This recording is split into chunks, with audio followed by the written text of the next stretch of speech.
Alan, well, we saw you not that long ago. Why did you decide to jump into this race?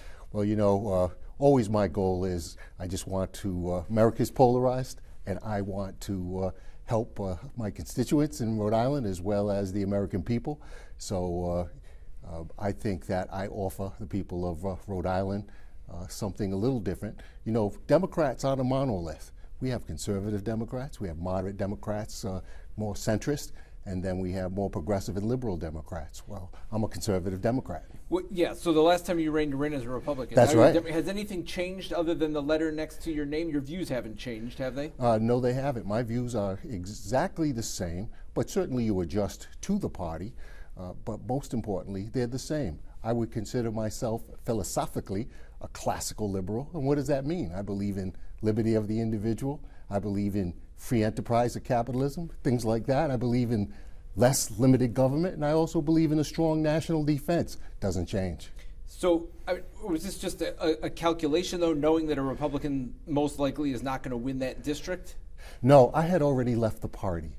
I changed to the Democratic Party on December 1st, 2022. My tenure with the Republican Party was over. I appreciate what many of the people have done in the party, but I believe that there was no way forward.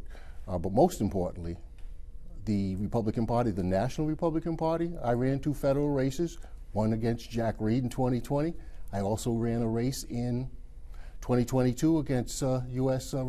Representative David Cicilline, and they gave me no support or recognition. So I'm saying, hey, a guy from Providence, 4th generation, I gave him something that a lot of parties, a Republican Party would like, which is, you know, guy from the neighborhood, a black Republican, and they didn't even say my name, not once. So I said, well, I gave it my best shot. I carried the water of the party. It's time for me to go. I moved my cheese. So is this more like just a logistical thing? Like you felt like they didn't support you, so you moved to a different party even though your views haven't changed? Well, the answer is my views fit perfectly in the Democratic Party because, again, the Democratic Party is not a monolith. There's plenty of moderate to conservative Democrats in this state. I know that the progressive wing, the more left wing of the Democratic Party, makes a lot of noise, so people might think that they're the majority, but they're not the majority. Most Democrats, as well as independents and some Republicans, are going to think that my philosophy, my views, my values, some of the policies that I like are going to be something exactly that they vote for. And I'm in a great position now because we know that more people are coming on to run in this race. There are names still in the background, maybe big names that could take some of the air out of the room. But most importantly is there might be 6 or 7 progressives and me. I'm in a great spot. I'm a blue dog Democrat. Right, so your like Twitter feed and stuff you post about doesn't look like a Democrat, right? You're pro-gun rights, a lot of 2A stuff, anti-wokeness, anti-leftist, socialist. Like you don't see that usually from a Democrat. It looks more like even more of a right-wing Republican than a middle-of-the-road Republican or Democrat. I'm glad you said that. There was who was the last Speaker of the House for Rhode Island before Joe Shekarchi? Before Mediello. He was an A2 gun advocate. He got great ratings from the NRA. So there are plenty of Democrats and people that consider themselves liberal. I'm actually more liberal than a lot of the liberals. And what does that mean? As a classical liberal, I believe in freedom. I believe that you or anyone else, whether you're Republican or Democrat, whether you're straight or whether you're part of the LGBT community, I believe in your freedom. But there's a lot of Democrats that believe in taking away your freedom because they're pushing other agendas, such as more collectivist ideas and things like that. So I'm what I call the average American guy. A lot of people like that. Well, you mentioned right, LGBTQ, but you also, like on your Twitter feed, anti-wokeness, and I know some people say you're a homophobe. Not at all. But you also talk about the genderization of children in schools Sure. and sexualization. So That is kind of like a Republican talking point, the CRT and what they're doing in schools. Sure. I can only tell you that there must be plenty of families that consider themselves Democrat and vote Democrat, but they prefer to leave their child's sexuality in their home and not by the government or not by the school. So there's a lot of people, regardless of their political party or their political ideology, that believe in their personal privacy. And I quite frankly, I believe that in schools and other places, children should be, Rhode Island doesn't have the best test scores nationally. We're certainly in the bottom half. We need to spend more time on ABCs and 1, 2, 3s, not whether or not how my child is feeling. And then I'm very concerned about things such as these gender transformation on children that are below the age of adult. I may have felt all kinds of ways as a child, but I wouldn't want to make But that's the parent's choice. The schools not doing that. Well, you hear about things such as schools kind of pushing parents away. You hear about it. You hear about it from sources that might be close to the real truth. So my goal is to say that the LGBT community, I'm not a homophobe. Matter of fact, I believe in their freedom. However, I also believe in everybody's freedom. And so one class of people shouldn't necessarily push any class around. As an African American, I'm old enough to remember the civil rights movements in the 60s. I'm old enough to, I remember when JFK died, and I remember when Martin Luther King Jr. died. So I have one of the things that's good is I have a wide spectrum of time that I've spent as an adult and as a child to see the changes in America. And I just think that there's still a core group of people, Democrat, Independent, Republican, and others, who are really interested in a traditional values candidate, traditional American values. That's what I offer. And I guess we're going to find out if, people really like that. But what does that mean? I believe in family. I believe in freedom. I believe in faith.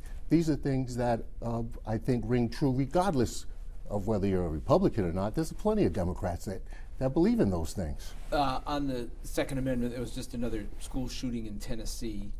So it renews the debate again. I assume you would not support an assault weapons ban, even though is that correct? We already have an assault weapons ban. We have assault style, assault-style. These are semi-automatic weapons. We've always had semi-automatic weapons, but what does that mean? One round is fired per one trigger pull. Now, it can look fierce. It can look like it's ready for battle. These are the weapons that are commonly used in school shootings and causing devastation. But so are handguns, and so are semi-automatics. Unless you've already done your homework, I would suggest to say that it may get sensationalized because I think the public is sensitized to semi-automatic rifles. But that said, handguns and semi-automatic pistols are used as well. But in other countries where there aren't any guns, people stab each other. In England and other places, you get mass murders, it's just up close. Well, they haven't done the same in schools. They don't have the same school problem that Sure, the United States I do understand, but the answer is you and I have a God-given right to protect ourselves, our families, our homes, and under the Second Amendment, that just backs that up.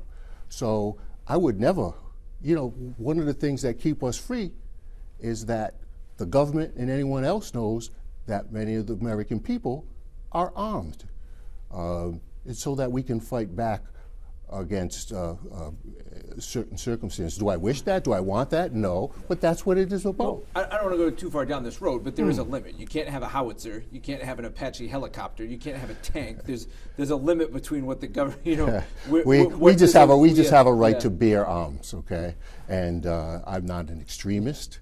I believe, and you know what? There are movements, and especially in the black community, black women, liberals, white liberals, they're arming themselves. They're not Republicans, they're not conservatives, but this is happening, and this is news, and that's because either they have fear or they have an interest for whatever the reason is. So with the Second Amendment, it just allows people who want a firearm, and then I have a license, a gun license. I have a license to carry in 2 states. But with that license, I had to go through a federal background check. It's not that much more that we can do to go, especially with a rigorous check, to see if, I'm the type of person that a police chief should allow to have a firearm and being able to carry one. So these are terrible, gruesome acts.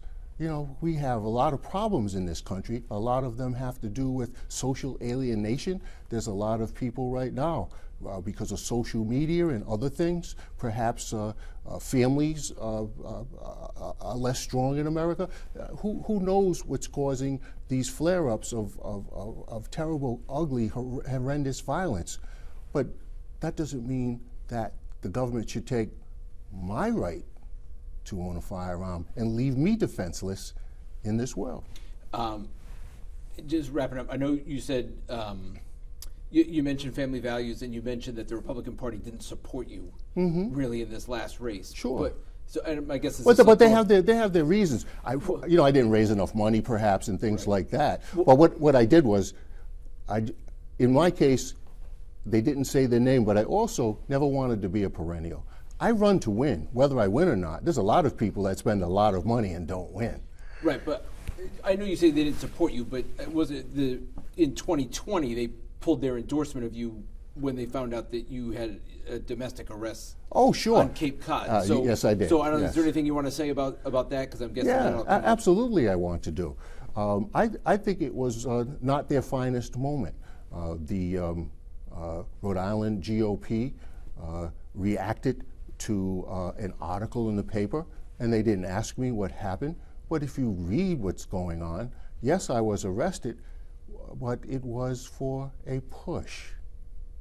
And I never, ever have had a restraining order. I woke up with my wife in the morning, and I went to bed with my wife at night.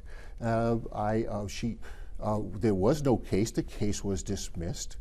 And if you know what was going on, which is in the papers, and we were both, it was a situation of love where I was trying to take my son to school, and my wife thought that he shouldn't go to school. And it was just one of those days in a family's life. But you pushed her? That's what she said, but there was no case, so I would like to say that that case was dismissed. Okay, well, because she didn't cooperate, right? If she didn't cooperate, she's still my wife. I've been with this woman since 1999, got married in 2001. We have 3 teenagers, currently 16, 17, and 18. One's in college, one's graduating from high school, and also one is a sophomore at LaSalle. He runs track. So we're a blessed family. And so they may have pulled their endorsement then, but I continued to run against a powerhouse like Jack Reed. I got 33% of the vote, and not too bad for an unknown. I got a little bit more with running against David Cicilline.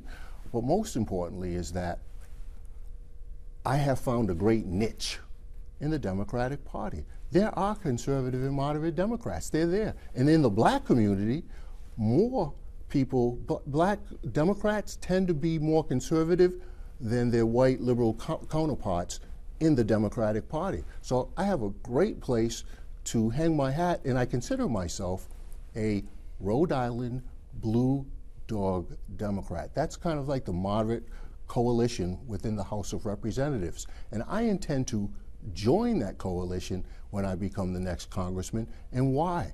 Because the Blue Dogs and myself, we offer common sense solutions, traditional values, and most importantly, fiscal responsibility. Both the Democrats and the Republicans have ran the national debt up to $31.6 trillion.